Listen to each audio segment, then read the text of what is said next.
Ce soir, branlette.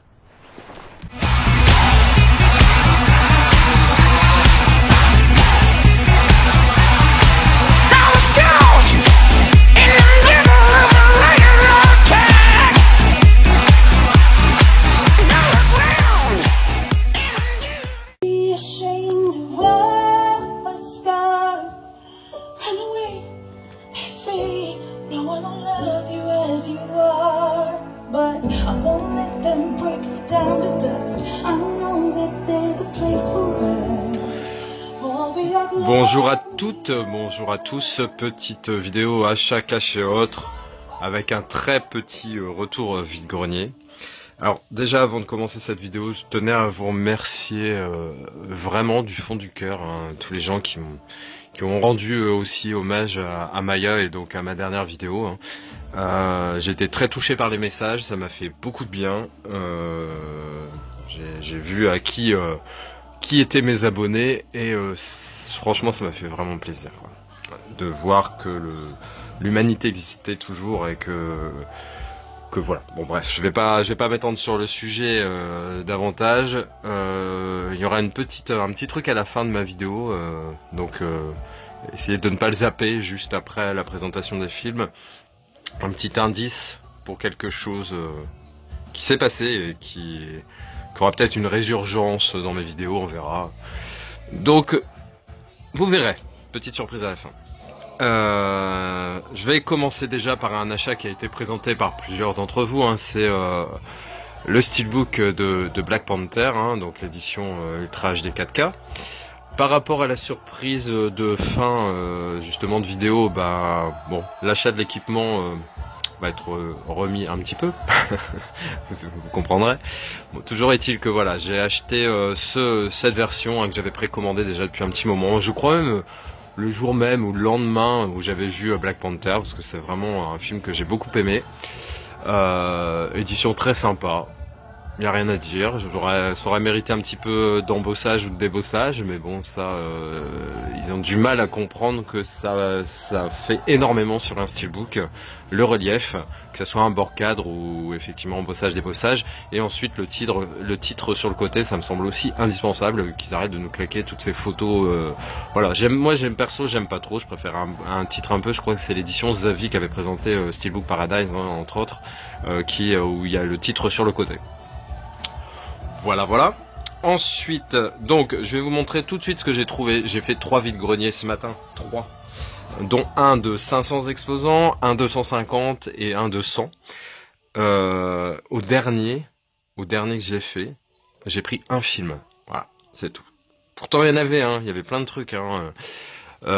Mais je vous dirais franchement que ça m'arrange parce que ça veut dire que bah déjà je suis pas un acheteur compulsif, hein, des films il y en avait des tonnes, des centaines, rien qui m'intéressait ou rien que je n'avais déjà.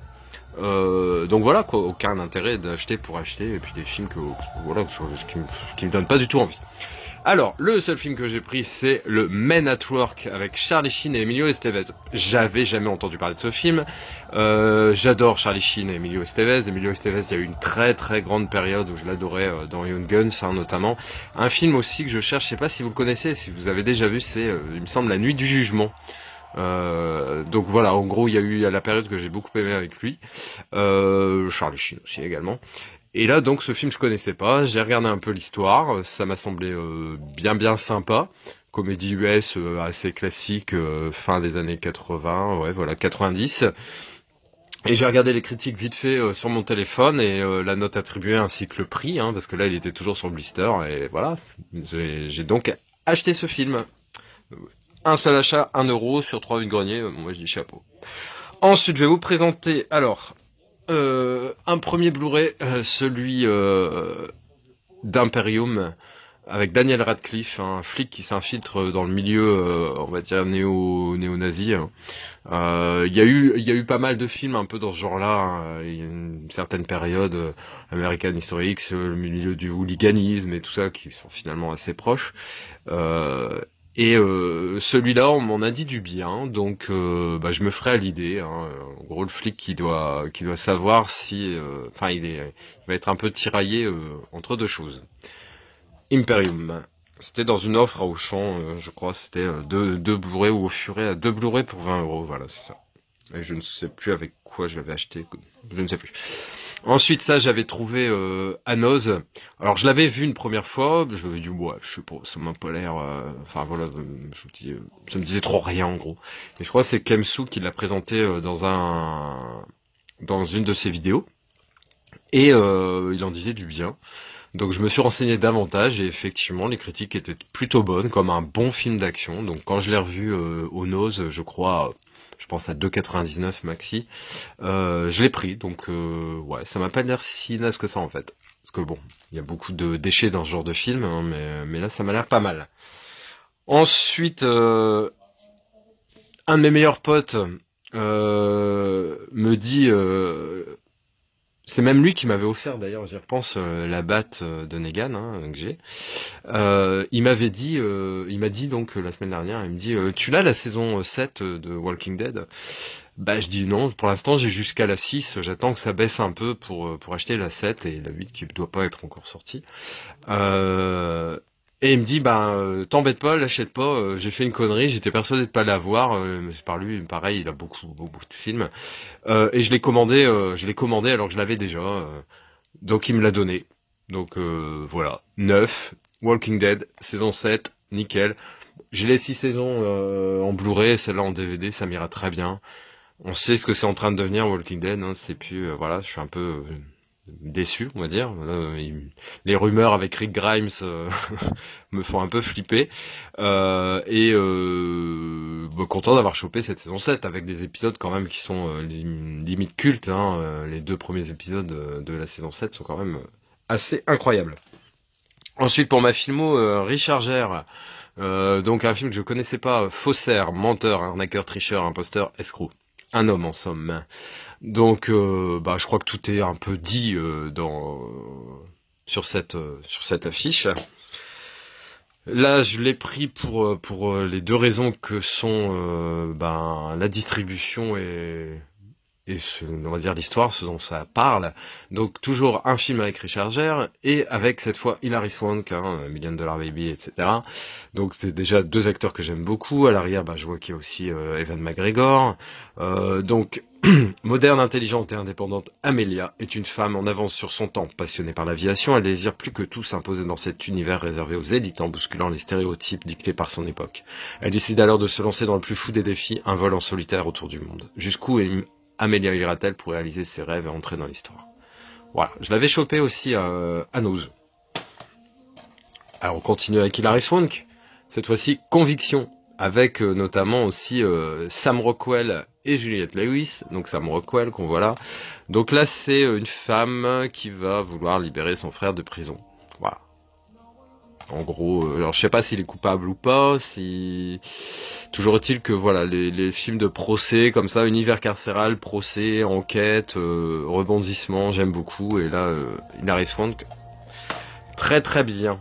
Ah, bref, quand même quelques films à vous présenter. Il y a vraiment de tout, hein. J'ai fait une sélection pour dire que ça soit varié, parce que j'ai pris du retard forcément dans ma vidéo où j'en faisais davantage à un moment, mais bon, j'étais un peu perturbé, on va dire, depuis 15 jours. Donc on continue. Alors, une comédie bien sympa que j'ai regardé assez vite quand je l'avais acheté avec Sandra Bullock et Bill Pullman, hein, une histoire d'amour, petit coup de foudre et puis petit truc compliqué aussi derrière, hein, comme toujours, hein, sinon ce serait trop simple. Bye Bye Love avec Renée Zellweger, hein, qui est aussi vraiment dans sa garde-robe mince, très mince, voire corpulente. Toujours est-il que moi, c'est une femme qui, peu importe qu'elle soit costaud ou pas, elle dégage toujours la même chose et j'aime beaucoup. J'aime beaucoup ce qu'elle est.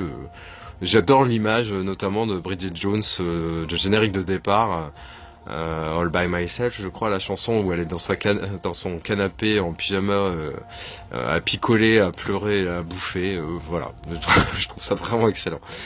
Donc Bye Bye Love, écoutez, là c'est quelque chose, je crois que ça fait plus référence aux années 50, 60 je crois. Alors lui c'est un séducteur invétéré, sans état d'âme, elle une féministe enragée qui dénigre les hommes. L'un choisit ses proies parmi les hôtesses de l'air, l'autre suit le principe du sexe à la carte. Leurs chemins vont se croiser pour notre plus grand bonheur, la guerre des sexes aura-t-elle lieu? Alors comédie qui a déjà été présentée, je pense, avec Tim Allen, Sigourney Weaver et Alan Rickman, hein, donc déjà un trio de choc. Comment qu'on freine une comédie hilarante aux effets spatiaux, ils sont très forts quand même.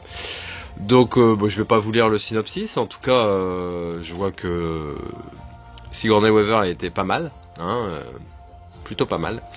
Donc voilà, comédie un peu... ensuite je vais vous présenter quelques films français parce que j'ai hâte de les ranger dans mes étagères, hein, de faire de la place parce que ça va, je me suis organisé, j'ai encore des possibilités d'achat, hein, dans cette pièce, y a pas de souci. Mais toujours est-il que voilà, j'aime bien ranger au fur et à mesure et là j'ai des tas de DVD de films que je vous ai pas encore présentés et j'aimerais bien que ça soit un peu plus aéré, on va dire, dans ce coin-là. Donc je vais vous présenter ces films français. Donc il y a le film avec Jean Dujardin et Cécile de France et Tim Ross, qui est Mobius. Alors un film dont j'ai vu plein de fois la jaquette, le titre, je le voyais sur la tranche, mais j'avais jamais pris le temps de regarder le verso. Et donc ça m'a l'air sympa. Une histoire bien sympa, un thriller, milieu un peu espionnage, politico-industriello, voilà. Et ça m'a pas l'air mauvais. Si vous l'avez vu, n'hésitez pas à m'en parler dans les commentaires, hein, parce que c'est un film qui m'intrigue en fait. Ensuite, ça c'est un film qui avait été présenté, je pense, par le Chapelier Tokef, que j'avais pris quasiment en même temps que lui, mais que j'avais toujours pas présenté. Donc c'est King Guillaume avec l'excellente Florence Foresti, vraiment une comédienne et surtout comique que j'aime beaucoup, qui je trouve qui est un peu voilà, heureusement qu'elle est là parce que c'est un peu le désert. J'aime bien également Blanche Gardin. Bon, toujours est-il que ce film est complètement barré. Pour moi bien, mais pas top non plus. J'ai regardé, j'ai pas passé un moment désagréable, mais j'ai pas forcément envie de le revoir demain. Mais sympa. Ensuite, je n'ai pas vu Le Hérisson, Josiane Balasco, là, qui est loin de l'image de ce qu'elle a eu dans ses comédies précédentes. Hein. Et ma foi, ça m'a l'air très très sympa. J'aime beaucoup ce genre de film. Déjà, là, rien que l'affiche m'a donné envie avec l'espèce de bibliothèque dessinée derrière. Elle a un chat dans les bras. Apparemment pas très soucieuse de son apparence, mais il y a peut-être des choses qui vont se passer dans sa petite vie un peu triste, je pense. Le Hérisson. Un film avec François Damiens, acteur que j'aime beaucoup, pareil, le mec qui n'a pas de limite, hein, notamment avec forcément ses caméras cachées. Et là, je crois que lui, il joue... attendez que je regarde un peu. Il est comédien, ça marche pas trop. Et ah oui, voilà, à la NPO, on va lui proposer de prendre la place du mort pour permettre à la justice de reconstituer des scènes de crime. Voilà. Donc scénario quand même assez original. Hein, on verra. L'Ascension, tous ces films-là, c'est des films que j'ai vraiment eu pour vraiment pas cher, 1 euro quoi, je pense, ou allez, au pire 1,90 € selon les cas. Là, c'est un film avec Ahmed Silla. Au départ, je pars avec des gros a priori. Quand je vois l'affiche, un peu le message qui a l'air sous-jacent et tout ça, voilà, je dis wow, sans intérêt. Pareil, quand j'ai dans les mains, je lis l'histoire, puis je dis wow, finalement ça a pas l'air si mal que ça. Puis c'est un milieu, voilà, il n'y a pas tant de films que ça, des films comiques qui se passent un peu en vivant une aventure un peu avec la nature, hein, en l'occurrence l'ascension de l'Everest. Hein. Et ben finalement, dites-vous que je l'ai regardé, j'ai pas trouvé ça naze du tout. Je trouvais ça sympa, hein, bon petit film français, sans prétention, sympatoche. Donc en gros le mec il drague une gonzesse depuis des années et puis je sais plus comment ça vient, mais il lui dit en gros est-ce que tu m'accorderas de l'intérêt si est-ce que je vais gravir l'Everest quoi, je vais gravir l'Everest pour toi. Et puis il se lance dans l'aventure sans en avoir forcément anticipé tous les aspects. Un film dont j'ai un vague souvenir avec Coluche, Thierry Lhermitte et Isabelle Huppert. Donc Isabelle Huppert très jeune, qui était très jolie. Et notamment, moi je trouve qu'elle est quand même encore très bien. Je l'ai vue dans Elle il y a pas longtemps, hein, de Verhoeven. Je la trouve quand même encore pas mal. Pour son âge, parce qu'elle est pas toute jeune. Hein. Donc La femme de mon pote, hein, comédie classique. Hein, en gros, je crois que c'est Coluche qui va vivre chez Thierry Lhermitte, hein, qui doit se barrer pour je ne sais pas quoi. Mais la femme de Thierry Lhermitte, donc Isabelle Huppert, hein, elle va un peu faire la chaudasse avec Coluche, et en gros, cédera pas, amitié, amour, le choix, enfin vous voyez, le cruel dilemme. Donc, content d'avoir ce film-là pour rentrer dans ma filmo de Coluche, hein, qui commence mine de rien en fait. Petit à petit, l'oiseau fait son nid et ça se complète bien. Il me manque pas grand-chose de ce que je veux. Un des films que je voulais vraiment, c'est Ciao Pantin, et un ami très proche vient de me le trouver, donc il y a quelques temps, donc je suis très content, très envie de le revoir. Donc voilà, La femme de mon pote. Alors pourquoi? Si vous me suivez, vous savez que je l'ai ça. Willard, film que j'adore. Je trouve vraiment génial, le film sur les rats, le meilleur qui soit. Après, Crispin Glover, j'aime beaucoup, mais ouais, non, ce film, je l'adore. Et donc, je l'avais commandé au moment où je le cherchais vraiment sur Price Minister. J'avais payé 5-6 euros, 7 euros peut-être avec les frais de port. Et là, je tombe dessus à Nose, 9 à 1,90 €, voire même 99 centimes peut-être. J'ai pas pu résister, mais voilà. Moi, j'ai la sécurité du premier, si merde, j'ai toujours celui-là. Ouais, j'en suis là. Hein. Pour mes films cultes, ouais, vraiment, quand je peux choper comme là 90 centimes, je pense que c'était ça, hein. C'est peut-être pour ça d'ailleurs que j'ai pris. Ouais, j'hésite pas. En plus, la jaquette est pas la même, donc franchement, voilà. Très très content, ce Willard. Si vous avez un os dans votre coin et que vous n'avez pas vu ce film, achetez-le. Alors toujours à Nos, j'avais pris film de Dario Argento, J'aurai leur peau, avec notamment Meatloaf. Hein. J'aime beaucoup regardez, on voit un peu que le fourreau est en relief. Il y a aussi bien la main ensanglantée en haut que le titre J'aurai leur peau. Même le Meatloaf et le John Saxon sont en relief. Le manteau de la jeune fille en fourrure également. Le Dario Argento. Bref, il y a un réel effort esthétique du fourreau déjà. Donc ça m'a attiré l'œil, on va dire. Et l'histoire a l'air bien sympa, bien barrée, bien dégueulasse. Jake Feldman, directeur d'une manufacture de fourrure, projette de confectionner le plus beau manteau jamais réalisé. Pour arriver à ses fins, il dérobe des peaux de ratons laveurs maudites qui vont bientôt se retourner contre tous ceux qui les convoitent. Excellent. Ensuite, j'avais été super content, mais maintenant ça fait au moins, franchement, 2 mois que je l'ai acheté. Ça c'était à Cash Converter et je crois à 2,90 €, si je me souviens bien, le Happy Birthday en DVD certes, mais ça me va très bien. Je l'avais trouvé en Blu-ray, ça m'aurait été tout aussi bien effectivement. Mais là voilà, très très content d'avoir ce film. Ma fille était allée le voir au cinéma, elle m'a dit que c'était pas mal. Voilà, moi je suis très content de l'avoir chopé en DVD dans un état impeccable. Je crois que j'ai changé de boîtier parce que c'est un boîtier noir et je trouvais ce boîtier transparent plus joli, n'est-ce pas? Alors, et là, 2 films, alors assez anciens, non, pas plus que ça, mais un petit peu, voilà, pas forcément commun. Ce premier film avec Alyssa Milano, c'est Défier l'Alaska. Apparemment, son meilleur film. Hein. Elle a joué beaucoup de second rôles, beaucoup de séries, mais celui-là, apparemment, est très très sympa.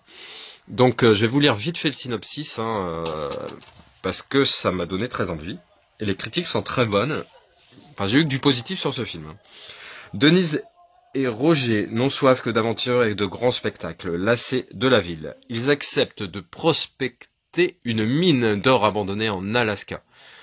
Que rêver de mieux pour rompre avec le monde moderne? Denise et Roger ne regrettent rien du confort de New York jusqu'au jour où une violente tempête s'abat sur la région. Coupés du reste du monde, pris dans la fureur de la pire dépression météorologique que l'Alaska n'ait jamais connue, ils se retrouvent livrés à eux. Donc c'est un survival, nature, man versus wild, donc la woman versus wild, et ça m'a l'air très très sympa. Voilà.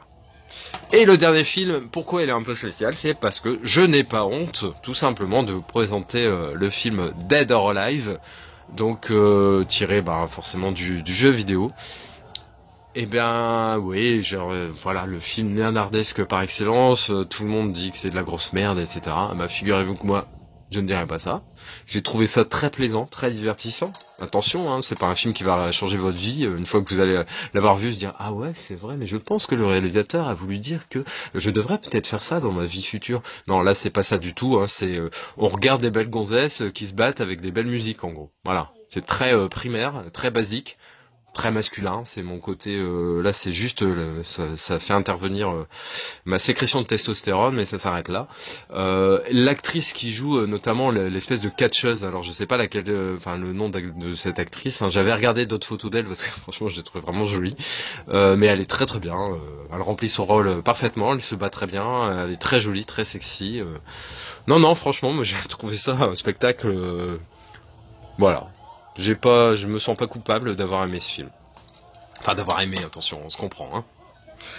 Donc je vais vous laisser, j'espère que vous avez aimé cette vidéo. Donc petite surprise, petit indice juste à la fin du générique. Allez, ciao, passez un bon dimanche, n'hésitez pas à commenter et à vous abonner si ce n'est déjà fait.